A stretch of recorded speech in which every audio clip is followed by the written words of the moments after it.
Hola, un gusto compartir contigo todo lo que capta el lente joven del audiovisual cubano. El autor de obras tan peculiares y provocativas como los cortometrajes Ñame, Cosmorama y First, demarca con su obra y vida numerosos puntos de interés e interrogantes aún no satisfechas. Sobre los diálogos que se articulan entre los jóvenes cineastas cubanos y Enrique Pineda Barnet estaremos conversando hoy. Así que sonido, cámara y acción.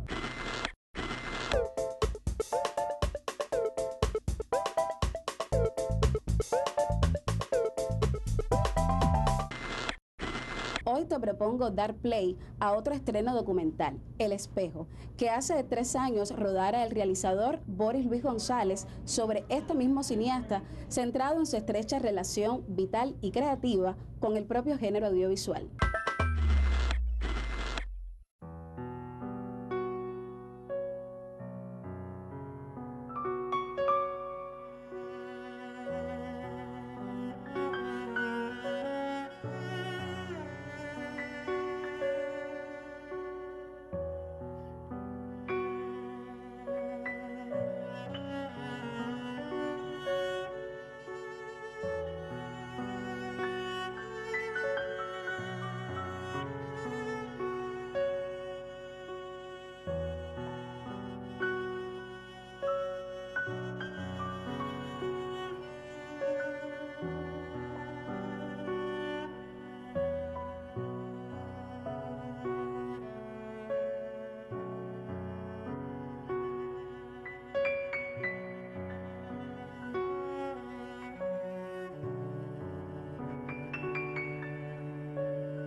Siempre hay cosas frenadas, siempre hay cosas frenadas.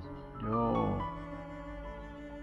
yo quería hacer muchísimas cosas, todavía quiero hacer muchísimas cosas que están frenadas todavía en este momento.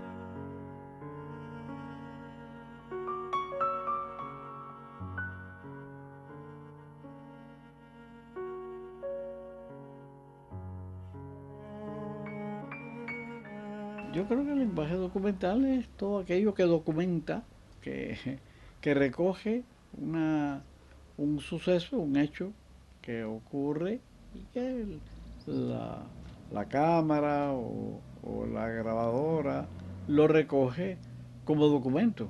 El lenguaje cinematográfico es algo más amplio, más rico, más abarcador.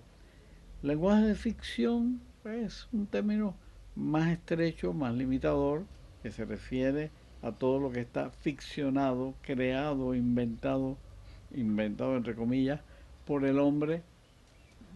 Mi cine es mi cine es mi cine. A veces es más cercano a lo documental, a veces es más cercano a la ficción, porque mi vida es ficción y documental, mi vida misma. Yo me pongo a contar mi vida y a veces estoy contando mi vida y entro en un terreno que digo, ¿la estoy inventando o fue realidad?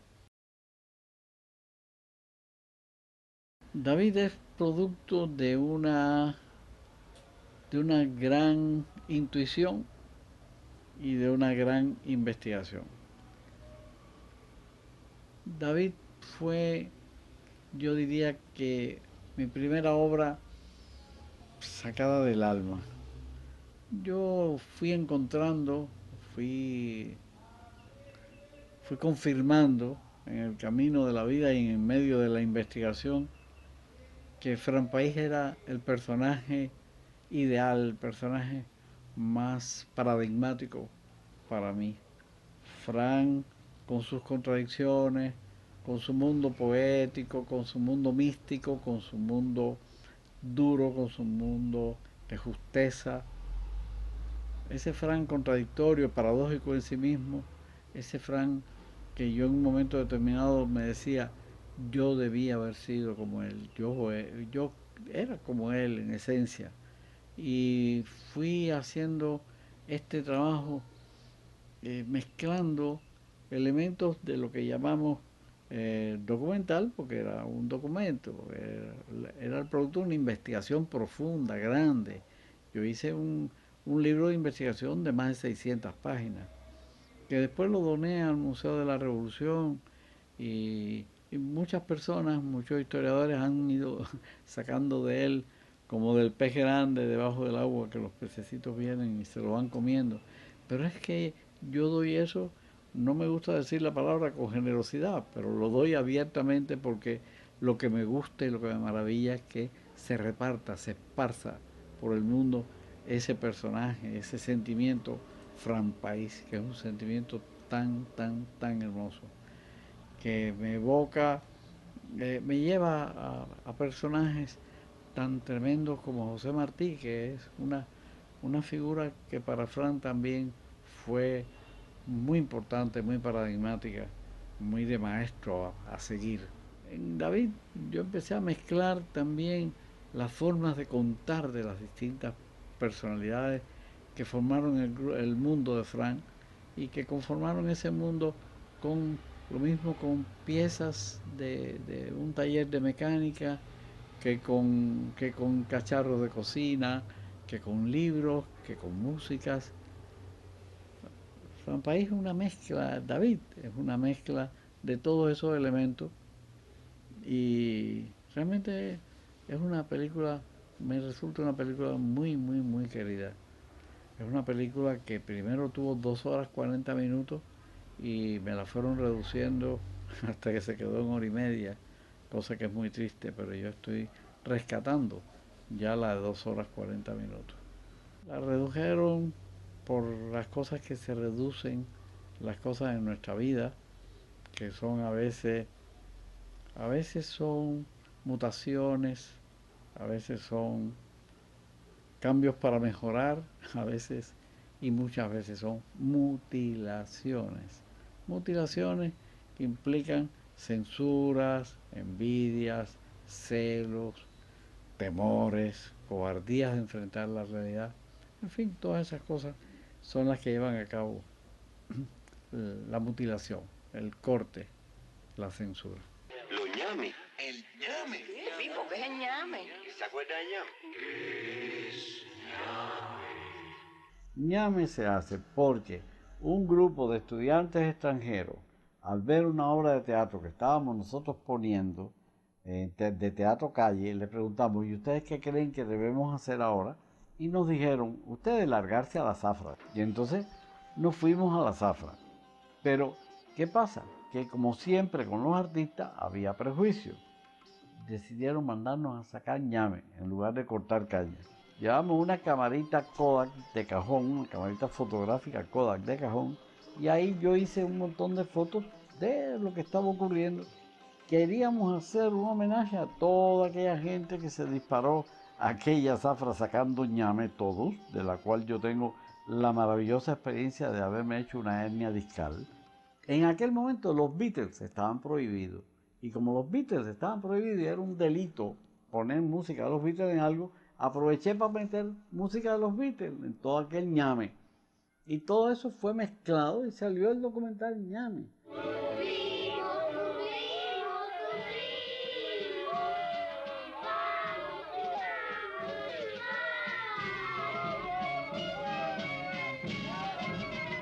En MS ya era otra cosa, porque MS fue algo seleccionado. Había una campaña social que la hacía, creo que era el INIT o algo así, una de nuestras siglas históricas. eh, Era una campaña que se llamaba Mejor Servicio, MS, en base a que la gente trabajaba dando mal servicio, los lugares de servicio. Y hacíamos, bueno, pues esto fue hecho con toda la mala idea. Decidimos hacer una entrevista igual para todos. Una, ¿qué es mejor servicio? ¿Qué es un mejor servicio? Dos, ¿cómo usted presta su servicio? Todo el mundo, por supuesto, decía que prestaba su servicio de maravilla. Y entonces, ¿y cómo presta el servicio el de tal lugar? El del frente, el de al lado, para ver cómo se proyectaban respecto a los demás. Todo el mundo decía las mismas cosas. Yo doy un excelente servicio, el servicio es esto y esto y esto. Todo el mundo se sabía muy bien que era un buen servicio, pero nadie lo aplicaba. Y entonces siempre le echaban la tierra al otro. Es decir, ahí enfrente sí, eso es un pésimo servicio, en fin. Y dábamos la vuelta entera, una ronda, donde incluíamos nuestro trabajo. Nosotros estábamos dando un pésimo servicio, estábamos filmando mal, con toda la intención, en muchos casos, pero motivados también por nuestra deficiencia de recursos. Para mí era un documental diferente, eso sí era un documental distinto a lo de Ñame. Yo tengo muchísimos más documentales que obras de ficción. No me gusta tanto hablar de mí o de cómo hacen mi obra, porque mi obra ha sido bastante maltratada. Para no ponerme yo en onda de que es umbroso, ni mucho menos. La obra mía ha sido bastante maltratada. Ha habido muchas veces la voluntad de olvidarme, de meterme capas de olvido por encima, y en fin, y yo creo que las cosas por sí mismas salen. No hay ni que sacarlas, ni quejarse, ni llamar a los periódicos, ni a los archivos. Háganme caso que yo estoy aquí, yo estoy vivo. Mira, yo estoy vivo, mi obra está viva, está ahí, está sumergida, está bien tapada. A veces salen a los 80 años, hay que esperar 80 años tranquilamente para que salga algo bueno y que esa es la vida, esa es la historia siempre. Yo creo que el documental está presente en toda mi obra, en toda mi obra, porque inclusive en Giselle, que es la obra más ficticia, por decirle de alguna manera, que es un ballet clásico, un ballet romántico, etcétera, etcétera, yo indagué en la historia de Giselle, indagué en sus autores, en aquella larga noche, es toda esa ficción, es toda una realidad profunda de los personajes históricos, de los personajes de Lidia Doce y Clodomira Ferrales. En Tiempo de Amar, que puede ser el más ficcionado de los temas históricos, que es la crisis de octubre, etcétera, hicimos una búsqueda de gente viva, gente que interrumpía su vida en ese momento para ir a prepararse para luchar en la crisis de octubre. Y así están todos esos personajes, son reales, son personajes de la realidad, son personajes documentales de una ficción. Y La Bella de la Alhambra, por supuesto que todo es el documento del Teatro Alhambra, de lo que fueron todas esas personalidades del Teatro Alhambra, que las vimos y las estudiamos muchísimo, como Manuel Octavio Gómez para un documental que al final lo hizo Manuel Octavio sobre las personalidades de la Alhambra, como una investigación profunda que hizo Miguel Barnet para hacer su canción de Rachel, que también es una obra de un testimonio, una novela testimonio, por lo tanto es una novela documental. Ahora mismo esa familia separada, dividida de, de esta película, La Anunciación, que otros llaman Te espero en la eternidad, esa familia dividida no es ni más ni menos que mi familia, cada una de las familias cercanas a mí, son esas familias donde cada personaje tiene toda una historia que desgarradoramente entra en contradicción con los demás miembros de esa familia.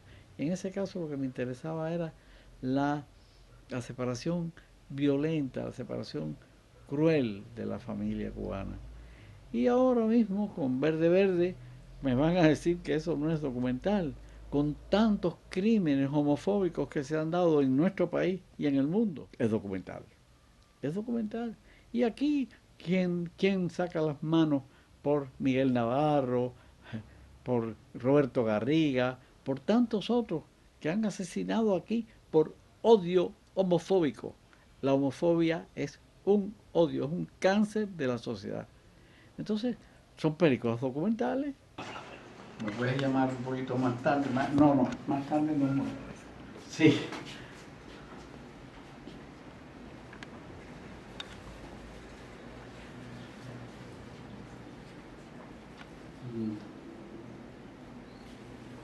No lo sabía.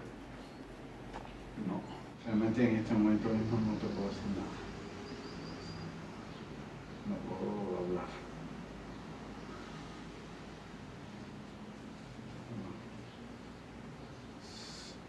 Sí, muy bien.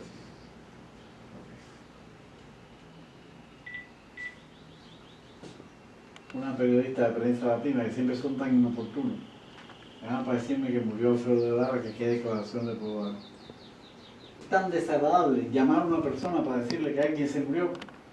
Eso es una cosa totalmente fuera de lugar.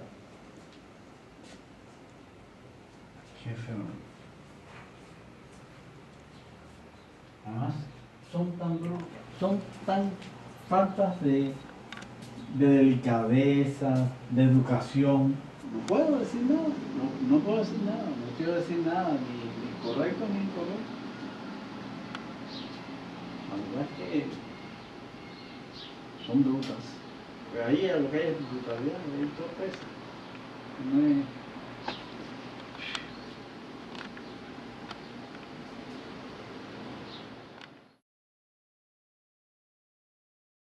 Mi realidad actual, si tengo que sintetizarla, simbolizarla en un documental, yo haría un arca, que no tiene que ser necesariamente el arca de Noé, es un arca que trata de rescatar todo lo que se ha ido perdiendo, todo lo que se ha ido disolviendo, todo lo que está en fase de extinción, sea en las especies animales o vegetales, en fin, en el hombre. Todo lo bueno del ser humano rescatado, guardado. Y un poco toda esta porquería que está aquí, que me rodea, que ya le digo porquería a estas alturas de la vida, en cada uno de sus momentos fue un detalle histórico, un momento de reflexión, un momento de inspiración, de poesía, de memoria, de recuerdo.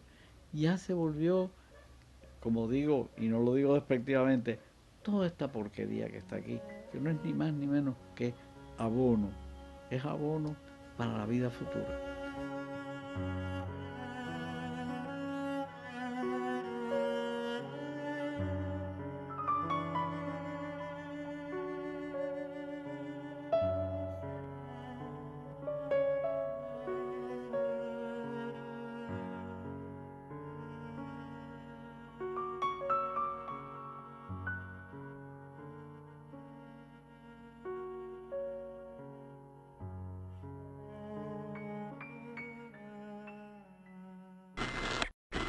Veamos nuestro espacio Plano y Contraplano, conducido por el periodista y crítico de arte Antonio Enrique González, quien conversa con el realizador Boris Luis González. Saludos, hoy me acompaña especialmente en Lente Joven Boris Luis González, quien es un doble placer darte la bienvenida primero. Gracias. Porque fuiste el que alguna vez me llamó para invitarme a realizar este programa y fue el que tuvo la idea original de Lente Joven, que ya venía con una carrera bastante larga de promocionar el arte audiovisual joven cubano con Nuevos Aires y otros proyectos. Pero bueno, hoy estás aquí también ya como realizador más puro, en este caso con el documental El Espejo, un homenaje a Enrique Pineda Barnés, quien vuelve a estar en nuestro programa y quien viene a ser uno de los cineastas clásicos cubanos, digamos, más recurridos por los jóvenes realizadores, lo cual habla de un diálogo bastante estrecho, una identificación que surge por encima de las bardas generacionales que pudieran marcarse. Como todos conocen, su obra, digamos, más conocida es La Bella de la Alhambra, por muchas generaciones de cubanos, pero no se conoce a veces que tiene una obra experimental muy vasta, tiene una obra documental también muy interesante que es objeto de estudio no solamente en Cuba, sino en muchos lugares del mundo. Y por eso siempre nos llama la atención Pineda a nosotros los nuevos realizadores, conocer su obra y darla a conocer a partir de nuestras propias obras, que es el caso del Espejo. Y por eso El Espejo es un documental, o busca hacer un documental que también dialoga con las propias formas de hacer de Pineda Barnett, porque se aprecia, sobre todo cuando en la secuencia que se está hablando de MS, es decir, tú como que buscas reproducir las formas de hacer, que cuando lo aprecia, quien bueno no lo conozca ve que también es una manera que para nada ha envejecido de hacer documental, incluso puede llegar a sorprender algo hecho hace tantos años, con maneras que quizás se consideren todavía experimentales, se consideren novedosas dentro del panorama de realización del documental, del audiovisual cubano. Sí, bueno, en el caso del Espejo, el Espejo surge por una necesidad de una tesis en la maestría de realización de audiovisual de LISA. Era la primera maestría en realización audiovisual que abría el Instituto Superior de Arte. Se luchó mucho porque una serie de personas que creímos en este proyecto nos graduáramos y había que hacer una obra. En el año 2007 había hecho un documental llamado Paradojas de la Vida, y Volver Enrique fue algo fabuloso porque tenerlo años después contándome cosas nuevas era súper interesante. Y como dices tú, ir haciendo analogías con las obras anteriores, como en el caso de MS, de Ñame, muchas obras que él ha hecho que todavía tienen vigencia, y eso es un poco lo que yo intento demostrar con este paralelismo de imágenes. Yo quería hacer, porque bueno, tuve que en teoría estudiar a Bill Nichols, que es uno de los grandes teóricos de cine documental, y a muchos otros teóricos para poder hacer el cuerpo académico, ¿no? de esta tesis. Sí, la fundamentación teórica. La fundamentación teórica de la tesis en sí. Pero a la vez en la práctica yo quería en estos 18 minutos experimentar varias formas de hacer documental. La típica entrevista, pero hacerla a mi modo, hacerla a través de un espejo. ¿Un espejo por qué? Porque es un elemento que ha estado siempre presente en casi todas las obras de Enrique, como metáfora, como un ente discursivo que a partir del reflejo, de lo que reflejan estos personajes de sus obras. Por eso es la secuencia inicial, sí, donde todos sus personajes se miran al espejo, y de una forma u otra cada personaje busca en su reflejo algo diferente. Y esto para mí era interesantísimo. Es como un encuentro íntimo que tiene el personaje consigo mismo. El personaje, exactamente. Es decir, cada personaje, y por ende también como una especie de, digamos que de alter ego, que son la mayoría de los personajes con el director. Es decir, está el autor, ese autor que se mira al espejo, ese ser humano que busca descubrirse, autodescubrirse, sincerarse en este acto, y el espejo viene siendo casi que la metáfora ideal para lograr este diálogo de uno consigo mismo. Ya te digo, era tratar de experimentar en varios momentos con diferentes modos de hacer documental. Entonces, pues ahí está la observación, ahí está esa cámara que no se apaga, esa cámara que no se puede apagar cuando se está haciendo documental. Es decir, porque lo más interesante te puede venir en el momento en que vas a apagar la cámara. Entonces, ahí está esa secuencia donde se ve un Enrique distinto, fuera ya de la pose que como quiera asume uno cuando lo están entrevistando. Exactamente, claro. Uno asume sus poses y ya, claro, cuando te apagan la cámara vuelves a ser la persona.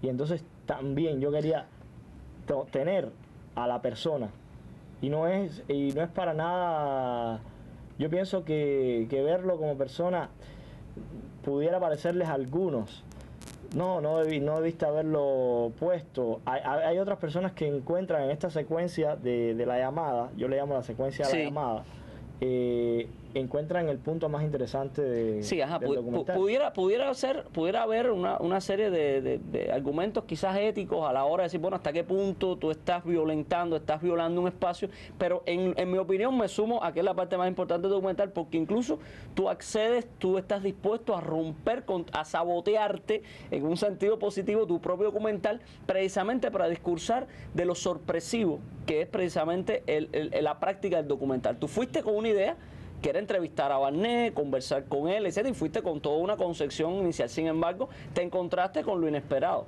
que es cuando le avisan del fallecimiento de Alfredo Guevara, su reacción, quizá, y bueno, y estabas grabándolo. Y de repente decidiste igual poner este momento de sorpresa, que a la vez es como una especie también de acto tuyo de sinceridad como realizador, de que estabas cronicando un momento, no lo dejaste escapar, e incluso montar este propio contraste entre Enrique y Enrique. Y respondes una vez más de una manera más audiovisual, más creativa al propio concepto de espejo, de producto binario, especular, de contrastante que es el documental.